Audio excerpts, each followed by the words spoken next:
JVH classes YouTube channel पे JAC board annual examination विश्व तैयारी में लगे विद्यार्थियों का हार्दिक स्वागत है। मेरे प्रिय विद्यार्थियों, आप लोग के लिए सोशल साइंस, सामाजिक विज्ञान में इतिहास, भूगोल, नागरिक अर्थशास्त्र में जो टर्म 1, टर्म 2 में जो सिलेबस पढ़ना है उसको ध्यान में रखते हुए और जैक बोर्ड के द्वारा जो मॉडल सेट जारी किया गया उसको ध्यान में रखते हुए इतिहास विषय से मैं आज सेट अपलोड करना प्रारंभ कर रहा हूं।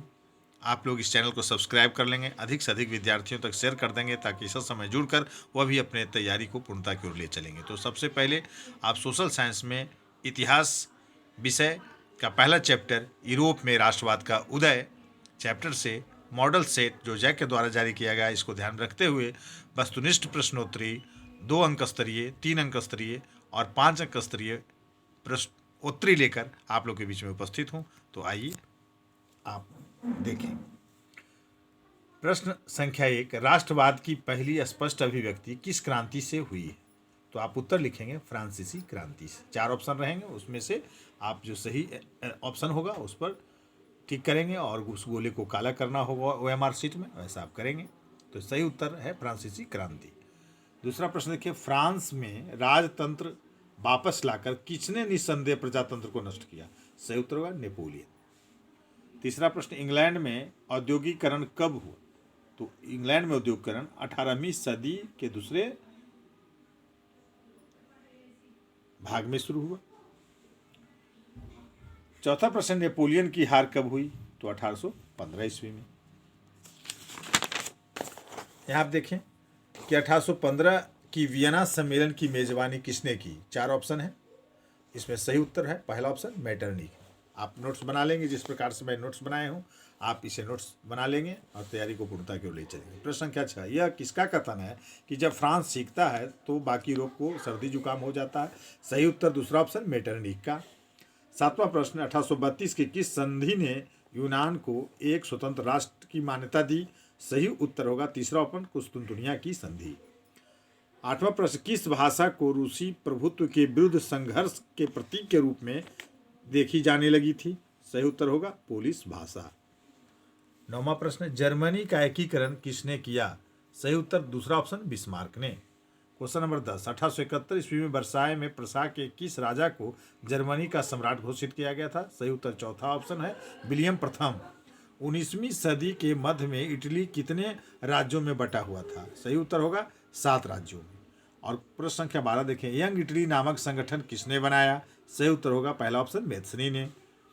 क्वेश्चन नंबर 13, सार्डिनिया पिडमाउंट के शासक का क्या नाम था? सही उत्तर पहला ऑप्शन विक्टर इमैनुअल द्वितीय। तो ये सभी ऑब्जेक्टिव प्रश्न इस चैप्टर से हैं। जैसे 14वां प्रश्न का 1861 ईस्वी में किसे एकीकृत इटली का राजा घोषित किया गया? सही उत्तर होगा इमैनुअल द्वितीय को। फ्रांस का राष्ट्रपति फ्रांस का राष्ट्रीय रूपक क्या था? देखिए क्वेश्चन है कि फ्रांस का राष्ट्रीय रूपक क्या था? सही उत्तर होगा मारियान। और जर्मनी का राष्ट्रीय रूपक क्या? तो जर्मेनिया। तो जर्मनी का राष्ट्रीय रूपक जर्मेनिया और फ्रांस का राष्ट्रीय रूपक मारिया। इसे याद रखें, ये प्रश्न पूछता है। तो इस प्रकार से इस चैप्टर से मैं 16 VVI ऑब्जेक्टिव प्रश्नोत्तरी आप लोग के लिए लेकर आया। आप लोग इस चैप्टर से पूछे जाने वाले 2 या 3 अंक स्तरीय प्रश्नोत्तरी को भी देखें। इसे 2 या 3 अंक स्तरीय प्रश्नोत्तरी के रूप में आप नोट्स बना लेंगे। से जनमत संग्रह से आप क्या समझते हैं? आप उत्तर लिखेंगे कि एक प्रत्यक्ष मतदान जिसके जरिए एक क्षेत्र के सभी लोगों से एक प्रस्ताव को स्वीकार या अस्वीकार करने के लिए पूछा जाता है और लोगों का विचार जाना जाता है, इसे जनमत संग्रह कहते हैं। दूसरा प्रश्न, कल्पनादर्श यूटोपिया से आप क्या समझते हैं? ये भी इंपॉर्टेंट प्रश्न है, पूछता है। तो कि यूटोपिया जिसका अर्थ होता है कल्पनादर्श, एक ऐसी समाज की कल्पना करना जिसका वास्तविकता के धरातल पर मूर्त रूप लेना संभव न हो, यह सिर्फ एक रूमानी कल्पना के समान है। फ्रेडरिक सारियू ने एक ऐसा ही आदर्श राज्य की कल्पना की थी। तीसरा प्रश्न, निरंकुशवाद से आप क्या समझते हैं? आप लिखेंगे निरंकुशवाद एक ऐसी सरकार या शासन व्यवस्था है जिसकी सत्ता पर किसी प्रकार का कोई अंकुश नहीं होता है। वह मनमाने ढंग से जो उन्हें अच्छा लगता है वैसे शासन प्रणाली चलाते हैं। इतिहास में ऐसी राजशाही सरकारों को निरंकुश सरकार एवं ऐसी व्यवस्था को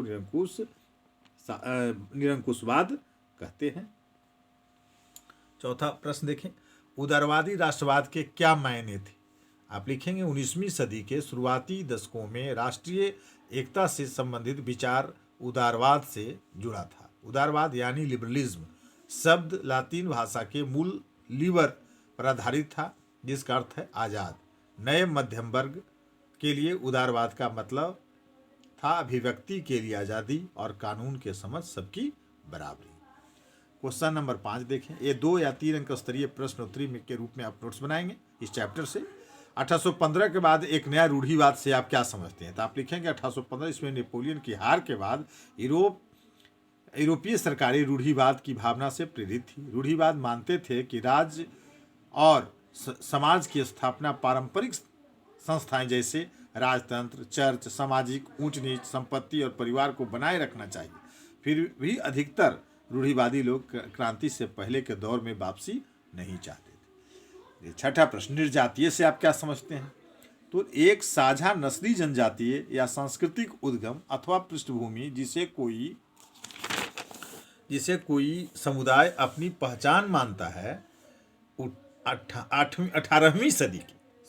18वीं सदी के पहले ब्रिटानी राष्ट्र था ही नहीं, ब्रिटानी द्वीप समूह में रहने वाले लोगों अंग्रेज, वेल्स, स्कॉट और आयरिश की मुख्य पहचान निर्जातीय थी। इन सभी जातीय समूहों की अपनी सांस्कृतिक और राजनीतिक परंपराएं थी। देखिए 7वां प्रश्न, राष्ट्र रूपक से आप क्या समझते हैं? लिखेंगे 18वीं और 19वीं सदी में कलाकारों ने राष्ट्र का मानवीकरण करने का प्रयास किया। कलाकारों ने राष्ट्र को नारी वेश में प्रस्तुत किया। यह असल जीवन में कोई खास महिला नहीं थी, यह तो राष्ट्र के अमूर्त विचार को ठोस रूप प्रदान करने का प्रयास था। यानी नारी की छवि राष्ट्र का रूपक बन गई। मारियान फ्रांसीसी गणराज्य का प्रतिनिधित्व करती थी, तो जर्मेनिया जर्मनी के राष्ट्र का प्रतीक बन गई। तो इस प्रकार से आप 2 या 3 अंक स्तरीय प्रश्नोत्तरी का नोट्स बना लेंगे इस चैप्टर से। 5 अंक स्तरीय प्रश्नोत्तरी को भी देखें।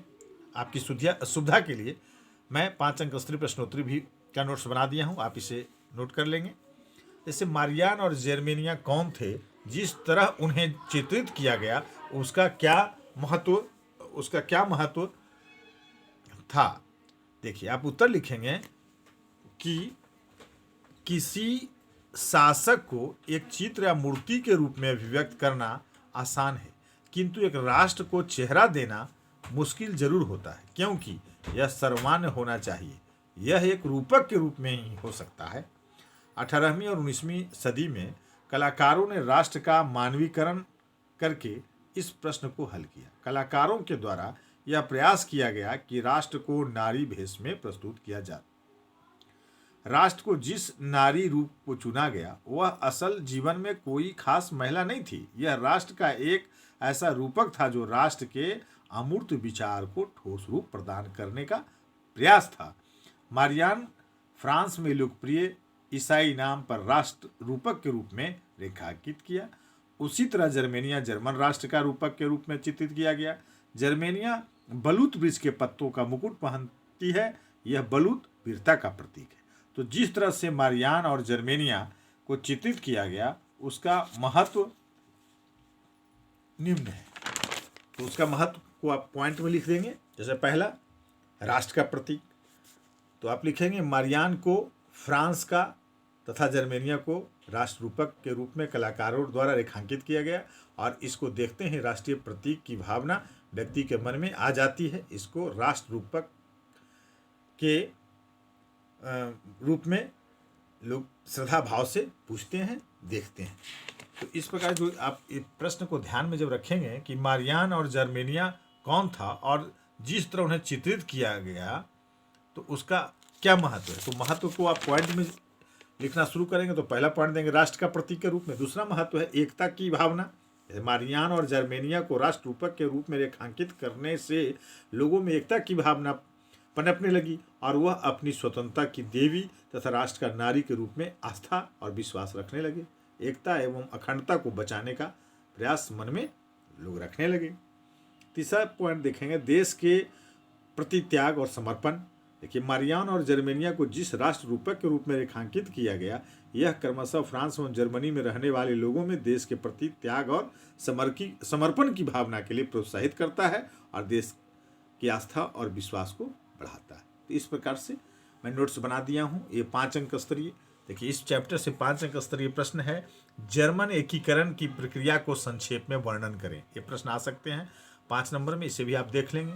देखिए 1848 में जब अनेक यूरोपीय देशों में गरीबी, बेरोजगारी और भूखमरी से ग्रस्त किसान मजदूर विद्रोह कर रहे थे, तब उसके समानांतर पढ़े लिखे मध्यम वर्गों की क्रांति भी हो रही थी। यूरोप के अन्य भागों में जहां अभी तक स्वतंत्र राष्ट्र राज्य अस्तित्व में नहीं आए थे, वहां उदारवादी मध्यम वर्गों ने संविधान की मांग को राष्ट्रीयकरण की मांग से जोड़ दिया। जर्मन लोगों में भी राष्ट्रवाद की भावनाएं व्याप्त थी। 1848 में जर्मन महासंघ के विभिन्न इलाकों को जोड़कर एक निर्वाचित संसद द्वारा शासित राष्ट्र राज्य बनाने का प्रयास किया था। प्रशा के बड़े भूस्वामियों, राजशाही और फौज की ताकत ने मिलकर दबा दिया। इन सभी प्रक्रिया के बाद प्रशा ने राष्ट्रीय एकीकरण के आंदोलन का नेतृत्व संभाला। इसका प्रमुख मंत्री ऑटो वान बिस्मार्क इस प्रक्रिया का जनक बना तथा प्रशा की सेना और नौकरशाही की मदद लेकर 7 वर्षों के संघर्ष के बाद ऑस्ट्रिया, डेनमार्क और फ्रांस से 3 लड़े गए युद्धों में विजय मिली तथा जर्मनी एकीकरण की प्रक्रिया पूर्ण हुई। जर्मनी 1871 में प्रशा के राजा विलियम प्रथम की जर्मनी का सम्राट घोषित किया गया। इस प्रकार से यह प्रश्न का उत्तर आप लिखें। देखिए इस प्रश्न से, और तीसरा प्रश्न है कि ब्रिटेन में राष्ट्रवाद का इतिहास शेष यूरोप की तुलना में किस प्रकार भिन्न था। आप देखिए इसका भी आप नोट्स बना लेंगे, जिस प्रकार से है आप इसका नोट्स बना लेंगे। दूसरा आप देखें, चौथा प्रश्न है कि शेष भाग आप लिख लेंगे, बाल्कन प्रदेशों में राष्ट्रवादी तनाव क्यों पनपा। चौथा प्रश्न दीर्घोत्तरीय 5 अंक स्तरीय, इसका भी नोट्स आप बना लेंगे।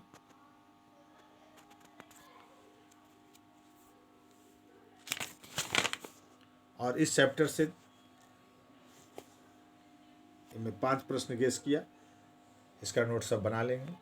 और कल आपके लिए जो अगला चैप्टर है अध्याय 3 भारत में राष्ट्रवाद, इससे संबंधित वस्तुनिष्ठ 3 अंक स्तरीय और 5 अंक स्तरीय प्रश्नोत्तरी लेकर उपस्थित रहूंगा। इस चैनल को सब्सक्राइब कर लेंगे। अधिक से अधिक जो जैक 10th बोर्ड की तैयारी में लगे विद्यार्थी हैं उन तक शेयर कर देंगे, ताकि वो भी अभी से ही जुड़कर अपनी तैयारी को पूर्णता की ओर ले चलें। धन्यवाद।